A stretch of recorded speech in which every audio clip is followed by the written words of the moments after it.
ஒரு சேனல் இன்றைக்கு டிபேட் கிடையாது. ஒரு பத்திரிகையாளர் யாராவது செக்ரட்டரியேட்ல போய் இருக்கிற மந்திரி கிட்ட போய் மைக் போட முடிஞ்சதா உங்களால? முதலமைச்சர் ஒரு கேள்வி கேட்க முடியுமா உங்களால?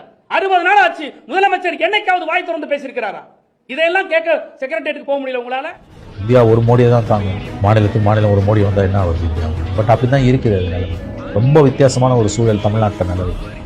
எந்த ரியாக்ஷனும் எந்த இன்ட்ராக்ஷனும் இல்லை. என்ன நடக்குதுன்னே தெரியும். நம்ம எதை பார்க்கணும், நம்ம எதை பத்தி பேசணும் எல்லாத்தையும் தீர்மானிக்கிறது இந்த நியூஸ் சேனல்.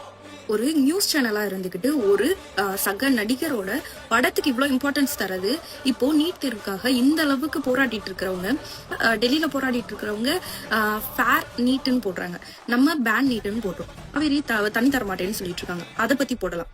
எவ்வளவு விஷயங்கள் நாட்டுக்கு தேவையானது நடந்துட்டு இருக்கு. ஒரே ஒரு இது மட்டும்தான் அதுல 10 நியூஸ் இருக்குன்னா அதுல 7 நியூஸ் வந்துட்டு ஜனநாயகன் படத்தை பத்தி.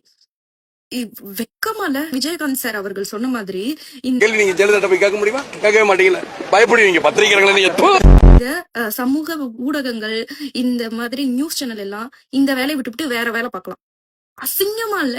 நானும் நியூஸ் சேனல் ஸ்க்ரோல் பண்றேன். ஜனநாயகன் படம் ஒரு டிக்கெட் 700 ரூபாய்க்கு விக்கிறாங்கன்னா அது ஒரு பிரச்சனை.